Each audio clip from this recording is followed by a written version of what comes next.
Welcome to the deep dive. We're here to plunge into a whole stack of sources, pull out the key insights, and basically give you that shortcut to being well informed. And today, we're looking at something huge. Hmm. Media. Think about how much you see every day. Oh, constantly. News feeds, streaming shows, everything. Exactly. And it all shapes, often really subtly, how we see the world, how we understand people. It really does. So today's deep dive is into media representations of gender, sexuality, and disability. We've got academic sources, research. A good collection.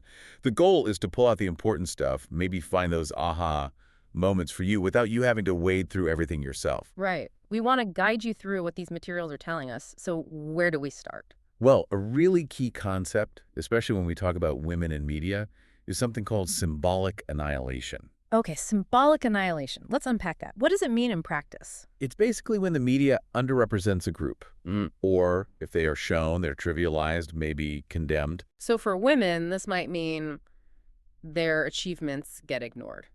Yeah, often ignored. Or they're stuck in very narrow roles, focused on looks, on sex appeal, that kind of thing. And there's research on this, right? I remember Tunstall's work. Yes, back in 2000, arguing that women were mostly shown as, well, housewives, consumers, or sex objects. Which was already out of step with reality then, wasn't it? Like, many women were working. Absolutely. Over half of British adult women were in the workforce.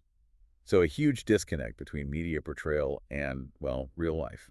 That's a significant gap. And specific studies picked up on this too. Oh, definitely. There was the Just the Women report. In 2012, they looked at national newspapers, 11 of them, I think, And found. found women were overwhelmingly portrayed based on their appearance, basically turning them into sexual commodities. Wow. That echoes older critiques too, doesn't it? Like the whole mannequin image idea. Precisely. Kilborn, Wolf, they talk about this persistent promotion of unrealistic, often unattainable body ideals. It's a long-standing issue. You see it strongly in the music industry too. Bates pointed out how young women artists are often really sexually objectified, performing incredible things while, barely clothed. Yeah, that imagery is powerful. And it's not just entertainment, is it? Sports media seems particularly bad. Oh, absolutely. Yeah. Research shows women are significantly underrepresented in sports coverage. Packett and colleagues highlighted just how low the percentage is. And there was that point about language too. Right. Duncan and Messner found women athletes are often called girls, whereas male athletes aren't usually called boys in the same context. It sort of diminishes them. It does feel infantilizing. So what's the impact of all this on individuals? Well, Orbach argued back in '91 that media really perpetuates body image issues. It connects being thin with being successful. Which can lead to really serious problems. Definitely. Eating disorders, low self-esteem, the constant comparison takes a toll. Okay, so that's a pretty concerning picture. Is anything changing? Are representations evolving at all? There are signs of change, yes, particularly with newer media, but even in traditional forms sometimes. Gauntlet suggested 21st century magazines started showing women in more diverse roles. More empowered, perhaps. Less focus on just looks. Yeah, sometimes without heavy makeup, more focus on agency. And then there's the internet. Ah, right. How does that fit in? Well, Green and Singleton talked about the internet and feminine technology empowering women, giving them tools to create new identities. So social media plays a role. A big one. Platforms like Twitter, Facebook, they offer spaces to challenge those negative stereotypes, to build communities, to self-represent. It shifts the power dynamic a bit. Interesting. Now, there are different ways of looking at why these representations exist, right? Different theoretical perspectives. Exactly. Different lenses. For instance, Marxist feminists would argue media reinforces capitalism and patriarchy. So depicting women as consumers helps the system. Pretty much. Then Yeah. you have radical feminists like Woolf with her beauty myth, arguing it's about maintaining control over women. Okay, and liberal feminists. They tend to acknowledge some slow progress. But as Mills pointed out in 2014, they still highlight the lack of women in real positions of power within media industries and society. Then there's the pluralist view. Right, which suggests media mostly just reflects what society already believes. Yeah. And audiences aren't passive, they interpret things. So media mirrors society rather than just shaping it. That's the core idea. And finally, postmodernists see gender identity itself as more fluid. Meaning media offers more diverse images now. Yeah, a wider range, including what McRobbie called popular feminism, where feminist ideas kind of pop up in mainstream culture. Okay, that gives us a good overview of female representation. Let's shift gears to masculinity. You mentioned the male gaze earlier. It's a key concept. The idea that the camera often adopts a perspective, assuming a heterosexual male viewer. And portrays women as objects for that gaze. Primarily, yes. But men face limiting portrayals too, that same Just the Women report. What did it say about men? It noted men were often shown as either big successes or total failures. Very black and white. And interestingly, Selena found male appearance got positive comments, while female appearance often got negative ones. That's a fascinating contrast. What about the sheer presence of men versus women? Well, Cochrane's study on TV and radio found it was heavily male-dominated. Symbolic annihilation again, but this time for female leadership roles, they just weren't there. So men are present, but often stereotyped. Very much so. McNamara's research in UK media was striking. He found 80% of male representations were negative. 80%. Negative how? Like aggressive, violent, maybe criminals, or just unable to handle emotions.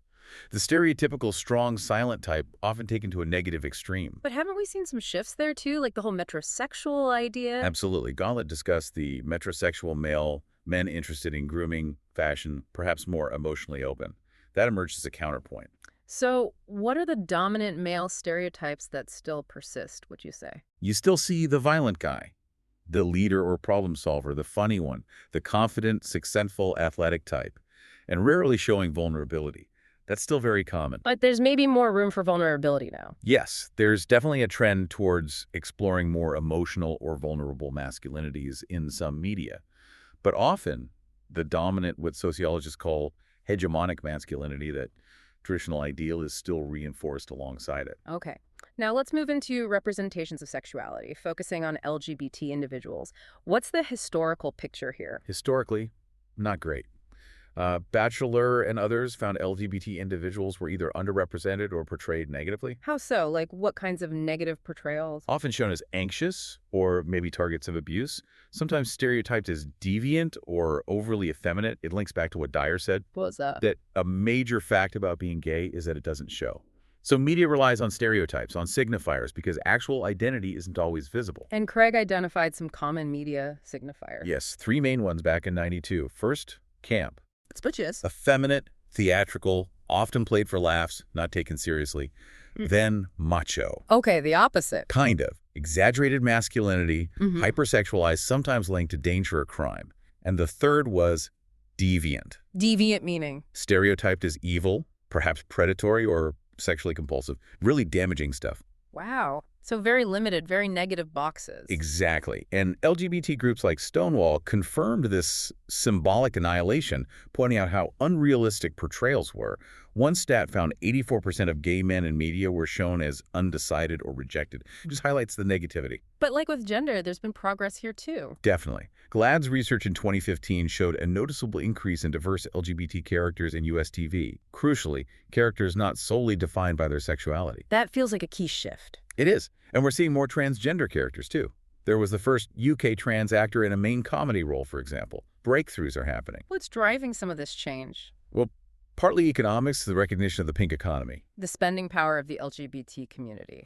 Exactly. Advertisers have noticed. But also, new media provides platforms for self-representation and advocacy. Like Twitter and Facebook again? And alongside that, even some parts of the UK press have become more balanced, supporting things like marriage equality. So it's a mix of factors pushing for change. Right. Okay, let's cover our final area. Media representations of disability. Where do we start with this complex topic? A good starting point is understanding the two main models of disability, because they really influence media portrayals. Okay, what are they? First is the medical model. This sees disability as an individual problem, a physical or mental impairment that needs medical intervention, needs fixing. So the focus is on the individual's body or mind. Correct. Then there's the social model. This flips it around. It views disability as created by society, by physical barriers, by prejudice, by inaccessible systems. So the problem isn't the person, it's society's structure. Precisely. It shifts the focus from fixing people to fixing society. And these models really shape how disability is shown in media. How so? What kind of stereotypes emerge? Barney and Shakespeare talked about this, right? Yes, they noted several recurring, often negative stereotypes. Disabled people portrayed as pitiable, pathetic. Or the opposite. Sometimes. Evil or sinister, think of many disabled villains in films. Or just atmospheric, like a curious object in the background. And the super cripple, I've heard that That's term. a big one. Someone with extraordinary abilities despite their disability. It can seem positive, but often erases the reality of disability or sets impossible standards. What else? Portrayals as sexually abnormal or completely asexual, and just generally shown as incapable of participating fully in life. Roper also noted how telethons often use a specific image, Which image is that? the sort of cute, vulnerable child image, emphasizing helplessness over agency. And newspaper analysis showed confusing messages, too. Yeah, Williams Finley found disabled people might be called brave, but in the same breath, tragic or even worthless. Very contradictory and often demeaning. And has the tone shifted recently? Worryingly, Watson and others noted a negative shift, particularly around benefits. Portrayals of disabled people as scroungers, cheats, fraudulently claiming support. That sounds like it links back strongly to the medical model. Absolutely. Most media, consciously or not, reflects that medical model. Disability is framed as a personal tragedy to be overcome with individual courage. Rather than a societal issue to be addressed. Exactly. Even stories meant to be inspiring often focus on overcoming the impairment, reinforcing that individual burden idea. Postmodernists might see disability identity as fluid, but But the dominant narrative is still medical. sociologists like Oliver, Barnes, and Mercer argue strongly that yes, media overwhelmingly reinforces the medical model, neglecting the social barriers. So even with some progress, maybe through new media channels. Traditional media especially still really struggles to move beyond those simplistic, often negative, individual-focused stereotypes. The social model perspective is often missing. Okay, so wrapping this all up, it's clear media has this incredibly pervasive role in shaping how we see gender, sexuality, disability. From symbolic annihilation, just leaving people out, to relying on these persistent, sometimes evolving stereotypes. It's powerful stuff. And the goal of this deep dive really was to highlight some of those patterns and the research behind them. Hopefully it encourages some critical thinking. Yeah, really questioning the messages you consume, thinking about the perspectives offered in these sources we've discussed, and how they apply to what you see every day. So we'll leave you with a final thought to mull over. How can you, in your own media consumption, and maybe even creation, actively challenge these stereotypes? How can you push for representations of gender, sexuality, and disability that are more nuanced, more inclusive, and ultimately more authentic? Something to think about.